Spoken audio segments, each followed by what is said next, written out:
सबसे पहले बात करेंगे चमोली से बड़ी खबर की, जहां चटवा पीपल के एक मोटरसाइकिल पर पहाड़ गिर गया। ये बड़ी खबर आपको बता रहे हैं चमोली से, जहां सड़क दुर्घटना हुई है। बाइक सवार 2 व्यक्ति मलबे में दब गए। दोनों को जेसीबी की मदद से बाहर निकाला जा रहा है। देर रात से जिले में झमाझम बारिश हो रही है, जिसके बाद पहाड़ों से लगातार मलबा नीचे गिर रहा है और इसी के चलते एक बड़ा हादसा हो गया, जहां पर चमोली में चटवा पीपल के पास एक मोटरसाइकिल पर पहाड़ी गिर गई और मलबे में 2 युवक दब गए, जिन्हें जेसीबी की मदद से बाहर निकाला जा रहा है। वहीं कल देर रात से ही झमाझम बारिश चमोली जिले में हो रही है और जो नदी नाले हैं वो उफान पर हैं और पहाड़ों से लगातार बोल्डर गिर रहे हैं। प्रशासन की तैयारियां हैं, जेसीबी मौके पर तैनात किए गए हैं, लेकिन ये बड़ा हादसा यहाँ पर हुआ है, जहाँ पर एक बाइक पर पहाड़ी गिर गए और चमोली जिले के चटवा पीपल की यह खबर है, जहां मोटरसाइकिल पर पहाड़ गिर गया है और 2 व्यक्ति इसके नीचे दब गए हैं, जिन्हें जेसीबी की मदद से बाहर निकाला जा रहा है।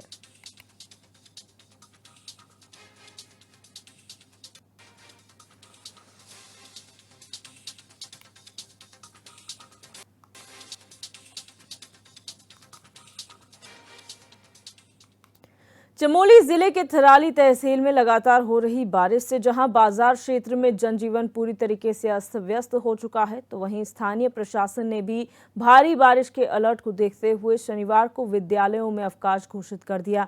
दूसरी ओर बुग्याल क्षेत्रों और देवाल के पिंडर घाटी में हो रही लगातार बारिश से पिंडर नदी अपने उफान पर है और शुक्रवार सुबह पिंडर नदी का उफान इतना तेज था कि नदी आवासीय मकानों की नींव तक बह रही है। वहीं मौसम विभाग ने आज भी दिन भर बारिश की संभावना जाहिर की है। ऐसे में नदी का जलस्तर और भी ज्यादा बढ़ने की संभावनाएं हैं।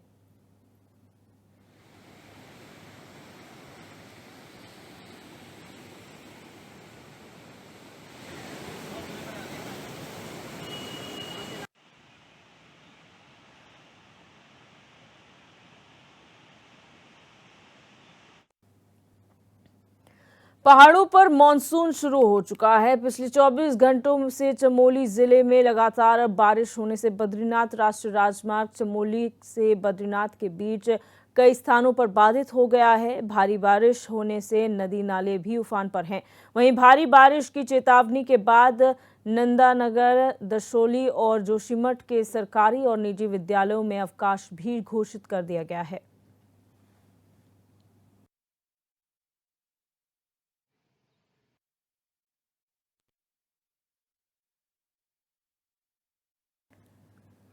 बढ़ते हैं आगे। मंगलौर उपचुनाव को लेकर कांग्रेस ने अपना प्रचार प्रसार तेज कर दिया है। वहीं मुंडलाना गांव में हुई एक जनसभा के दौरान कांग्रेस के दिग्गज नेताओं ने सरकार और चुनाव आयोग को जमकर घेरा। उत्तराखंड कांग्रेसी प्रभारी कुमारी शैलजा ने कहा कि ये बहुत स्पष्ट है कि बीजेपी सरकार और चुनाव आयोग चुनाव प्रक्रिया में गड़बड़ी कर रहे हैं, लेकिन हम इसे बर्दाश्त नहीं करेंगे और इसका कड़ा विरोध करेंगे।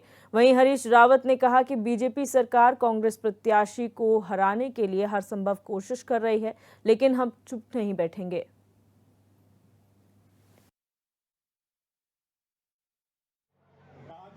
जो शासन का, प्रशासन का दुरुपयोग करने का जो षड्यंत्र कर रहे हैं, हम उसका डट करके मुकाबला करेंगे। यहाँ की जनता भी डट करके मुकाबला करेगी, उनके मंसूबों को पूरा नहीं होने देगी। धन शक्ति से और सत्ता शक्ति से कभी चुनाव नहीं जीते जा सकते हैं। कांग्रेस के साथ जनता का प्यार है, हमारे उम्मीदवार के साथ जनता का प्यार है। हम जनता की शक्ति से ये चुनाव को मंगलौर में भी जीतेंगे और श्री बद्रीनाथ में भी। क्या मानते हैं आप, बीजेपी अपने जो मशीनरी है उसका पूरा दुरुपयोग करने की? हाँ, बिल्कुल बिल्कुल उनकी योजना है। इसीलिए एक हवाई उम्मीदवार को लाए हैं, एक ऐसे उम्मीदवार को लाए हैं जिनकी प्रवृत्ति जो है, हम कभी इधर ठप, कभी उधर ठप, उधर। बल्कि भाजपा के मैं तो कार्यकर्ता साथियों से भी कहना चाहूँगा कि ये तुम्हारी कमाई को, ये जो उड़ता हुआ गिद्दा आया है, ये ले उड़ेगा यहाँ, तो आप इसको यही नकार। जी बिल्कुल, क्योंकि आपने देखा कि जिस तरह से प्रशासन का दुरुपयोग हो रहा है और अपने अब मुख्यमंत्री भी यहाँ आ रहे हैं, दूसरों को भी, और दबाव डाला जा रहा है। लेकिन जब जनता खड़ी हो जाती है तब कोई भी ये प्रशासनिक दबाव हो या इनकी दमन की राजनीति हो, उसको जनता नहीं स्वीकारती। और ये कितना भी कुछ करें, जो भी हथकंडे अपनाएंगे, दुरुपयोग करेंगे प्रशासन का और जो ये इनकी मशीनरी है उसका, पर हमें विश्वास है कि जनता कांग्रेस का साथ। अंबेडकर नगर के बेवाना थाना क्षेत्र में एक युवक की गोली मारकर हत्या कर दी गई। युवक की हत्या कर हत्यारे मौके से फरार हो गए। आपको बता दें, ये पूरा घटनाक्रम अंबेडकर नगर से सामने आया है, जहां पर सूचना मिलते ही युवक मौके पर पहुंची और शव को पोस्टमार्टम के लिए भेज दिया गया है।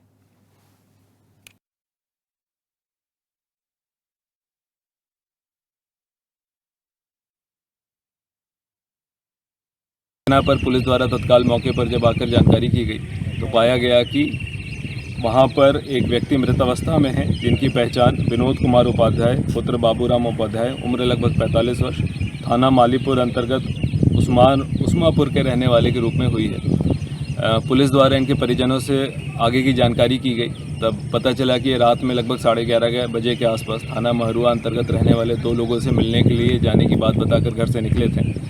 इस संबंध में पुलिस द्वारा शव को पोस्टमार्टम हेतु भिजवा दिया गया है। जिन 2 लोगों के संबंध में इनके परिजनों द्वारा जानकारी दी गई है, उन सभी को अपने पास लेकर उनसे पूछताछ प्रारंभ की जा रही है। खबर बाराबंकी से है, जहां बदूसराय थाना क्षेत्र में घर में सोते समय एक व्यक्ति को किसी अज्ञात व्यक्ति ने खिड़की से सिर पर गोली मार दी। गोली लगने से व्यक्ति की मौके पर ही मौत हो गई, जिससे गांव में हड़कंप मच गया। वहीं मामले की सूचना मिलते ही पहुंची पुलिस ने शव को कब्जे में लेकर मामले की जांच पड़ताल शुरू कर दी है और मामले की जांच चल रही है।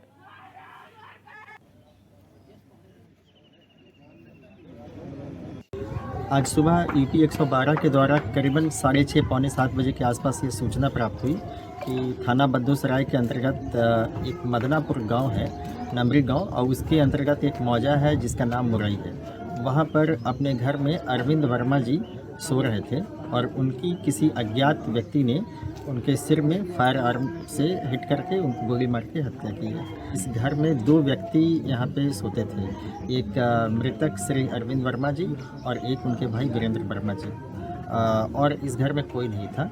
और अभी इस घटना के संबंध में तहरीर प्राप्त हुई है और अभी अज्ञात में है, किसी का नाम उन्होंने नहीं अंकित किया है।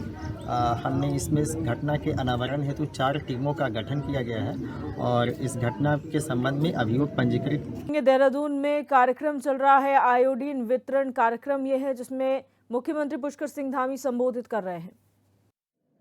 हमारे इस पूरे विभाग में जिन्होंने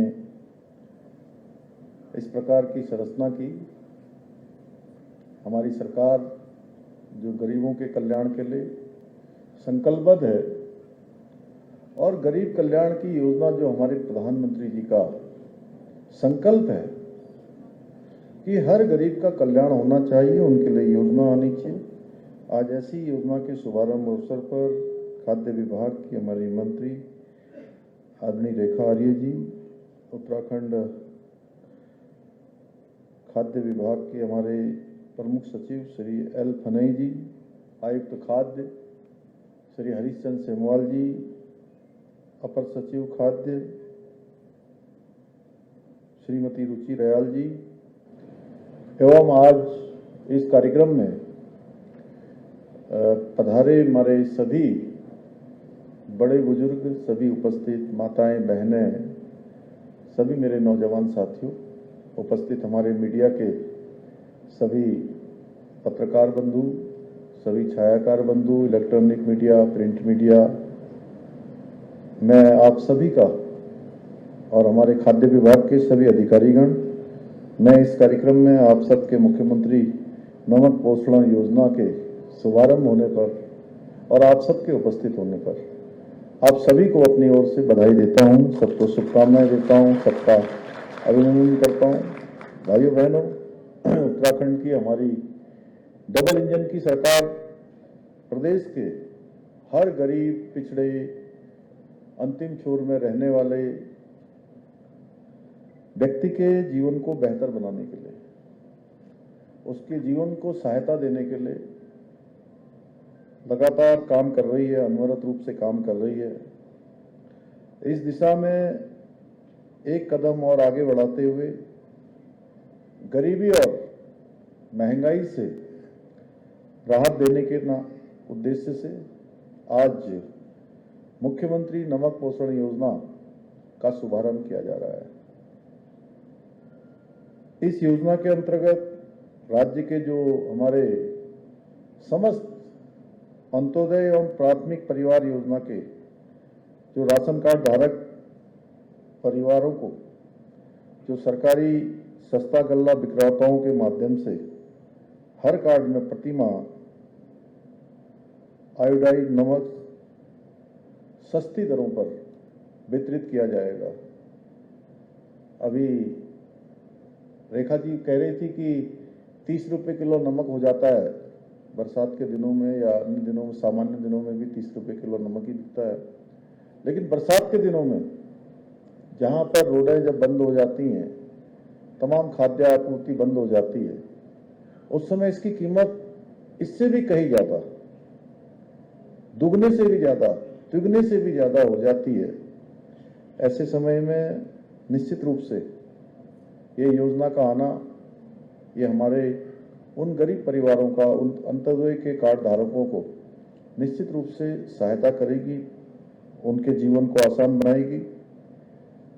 और इस समय बाजार में जो नमक है वो 30 रुपये किलोग्राम की दर से प्राप्त हो रहा है।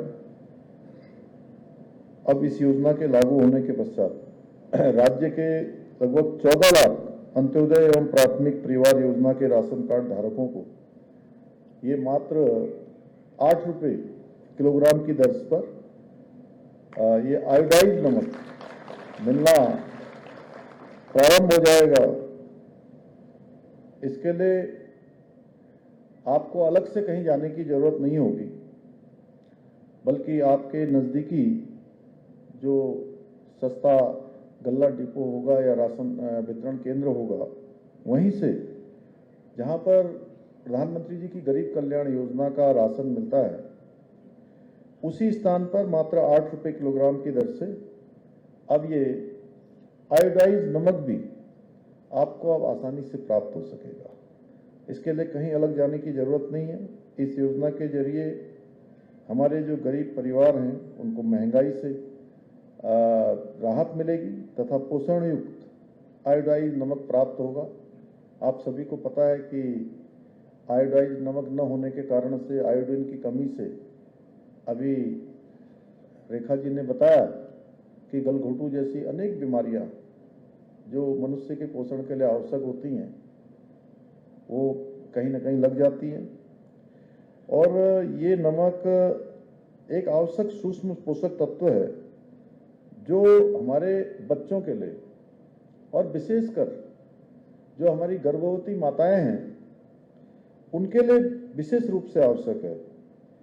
और मुझे पूरा विश्वास है कि इस योजना के लागू होने से बच्चों और महिलाओं में जो आयोडीन की स्थिति है वो निश्चित रूप से, उल्लेखनीय रूप से इसमें सुधार होगा।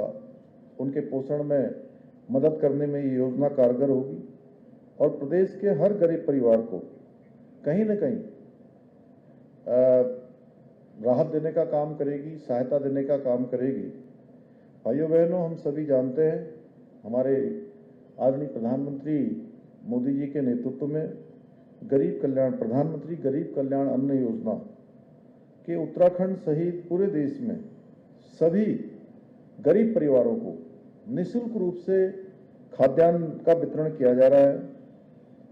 ये योजना मार्च 2020 में लाई गई थी और उस समय कोरोना महामारी के समय में इस योजना को देश की जनता के लिए समर्पित किया गया था।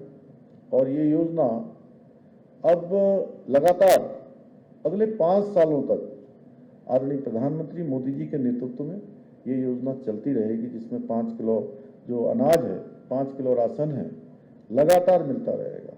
ये कोई सामान्य, ये कोई सामान्य योजना नहीं है। देश के 80 करोड़ लोगों को राशन का वितरण करना, गरीब परिवारों को राशन देना, उनके घर के चूल्हे की चिंता करना, कोई भूखा न सोए इस बात की चिंता करना, ये बोलने में बहुत सामान्य लगता है कि ये योजना चल रही है। आप सोचिए उन गरीब परिवारों के बारे में जब कोरोना महामारी आ गई थी और कोरोना महामारी के समय में किसी का छोटा व्यवसाय था, वो व्यवसाय बंद हो गया। कोई रिक्शा चलाने वाला था, कोई तांगा चलाने वाला था, कोई छोटी मजदूरी करने वाला था, हर प्रकार से कोई छोटा रोजगार करने वाला था, उसका रोजगार बंद हो गया। भाइयों बहनों, उस समय में हमारे आदरणीय प्रधानमंत्री मोदी जी ने केवल एक प्रधानमंत्री के रूप में नहीं, बल्कि हर परिवार और हर देशवासी, देश के अंदर रहने वाले 140 करोड़ देशवासियों की जो चिंता है वो उस तरह से करी जैसे कोई माता पिता अपने परिवार में अपने बेटे और बेटियों की चिंता करते हैं, अपने परिवार वालों की चिंता करते हैं। इसीलिए वो योजना लेकर आए कि किसी को भूखा न सोना पड़े, किसी के घर का चूल्हा बंद न हो। और इस योजना के अंतर्गत उत्तराखंड के भी 14 लाख गरीब परिवारों को हर महीने मुफ्त राशन का लाभ मिल रहा है। इस योजना के अंतर्गत पहले सामान्य चावल मिलता था, अभी रेखा जी बता रही थी, लेकिन अब फोर्टिफाइड राइस इसमें वितरित किया जा रहा है ताकि जो राशन आपको मिल रहा है वो